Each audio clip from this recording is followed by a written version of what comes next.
A year after my bitter divorce, my ex-husband, Harvey Fisher, tries to win me back through a group chat proposal. But my calm reply leaves everyone stunned. Recovering after having a child. I'm remarried now, and I no longer need to fight for the love I never received. This is the story of a woman who finally chooses herself. Rain poured as Alara Jones hurried to her twins' birthday party. Soaked but determined, her daughter Bambi in her arms and a handmade cake in hand.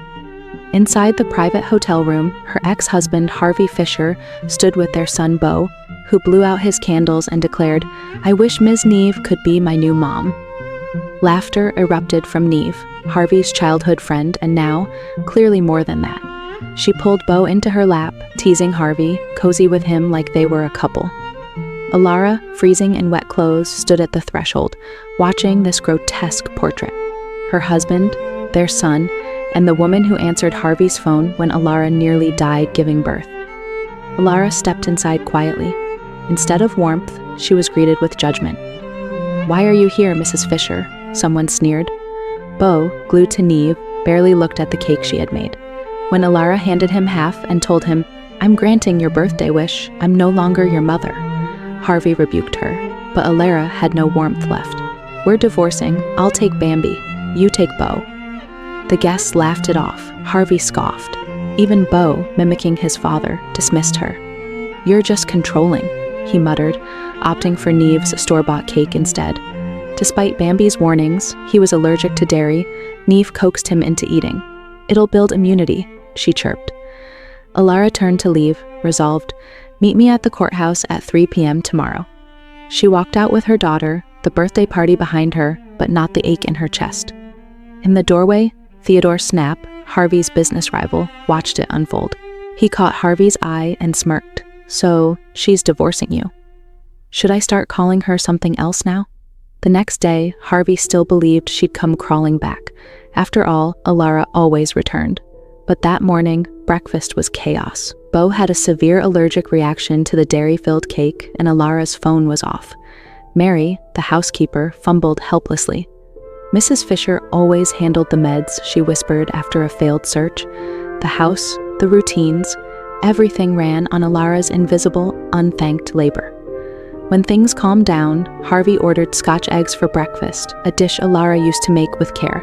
It was a manipulation, an excuse to get Mary to call her. She did, and Alara calmly sent over the detailed recipe, noting how Harvey liked soft-boiled eggs and Beau preferred hard-boiled. But when Mary asked if she was coming back, Alara replied, "I'm not." Harvey choked on his coffee when Mary relayed the message. This had never happened before.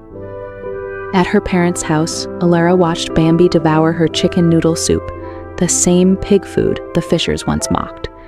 In their home, soup was scorned, Alara belittled. She'd once made a separate version for Beau, who threw it in the trash and called her a country bumpkin. That hurt more than any insult from Harvey ever had. Now, in the quiet morning light, Bambi burped and asked, "Can we eat this every day?" Alara smiled, "We'll eat whatever we want. No one else gets a say." Bambi then declared, "Mommy, don't cook tomorrow. Let's eat out instead." Alara blinked, then smiled, truly, for the first time in a while. At the kindergarten drop-off, Alara spotted the Fisher family's luxury Cullinan. Beau jumped out with candy in hand. "Neve got me wax bottles," he bragged, excluding Bambi and calling her a fat pig. Bambi's hands clenched. In the past, Alara would have taught Beau better. Now, it wasn't her job anymore. Bambi set the stone in her hand down and breathed deeply. Girls should be patient, she reminded herself. Back at his office, Harvey saw a familiar lunchbox on his desk and smirked. Of course, Alara had come through. She always did. But then Neve called. "I made your lunch today," she squealed. Harvey's mood soured immediately. She cut herself making it, begged for praise, then added jokingly, "Treasure this." "I'm never doing it again." Harvey hung up, irritated. He hadn't even touched the food. He called his secretary Cyrus. "Did Alara come today?" Cyrus shook his head. Harvey had the lunch passed to someone else. Alara would show up soon anyway. Right? Then his phone rang. Her name lit up.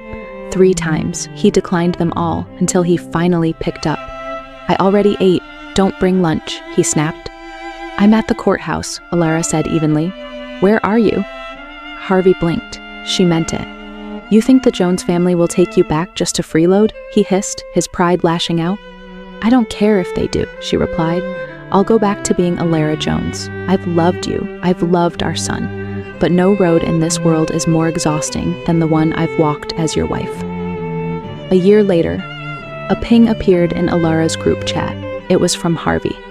This Cold War has gone on long enough. Come home, let's remarry. The audacity made her laugh. Have you lost your mind? Friends in the chat tried to convince her to reconcile. Then Harvey messaged again. What have you even been doing without me in your life? Alara turned to see her new husband tucking their child into bed. She typed back, recovering after having a child. Silence fell over the chat. Harvey called repeatedly. She didn't answer. He hadn't just lost his mind, he had lost her. Forever. You are listening to There's No Turning Back. For more on this story, search the book code 768697 on the Good Novel app. This is Coffee Reads with Good Novel. See you in the next one.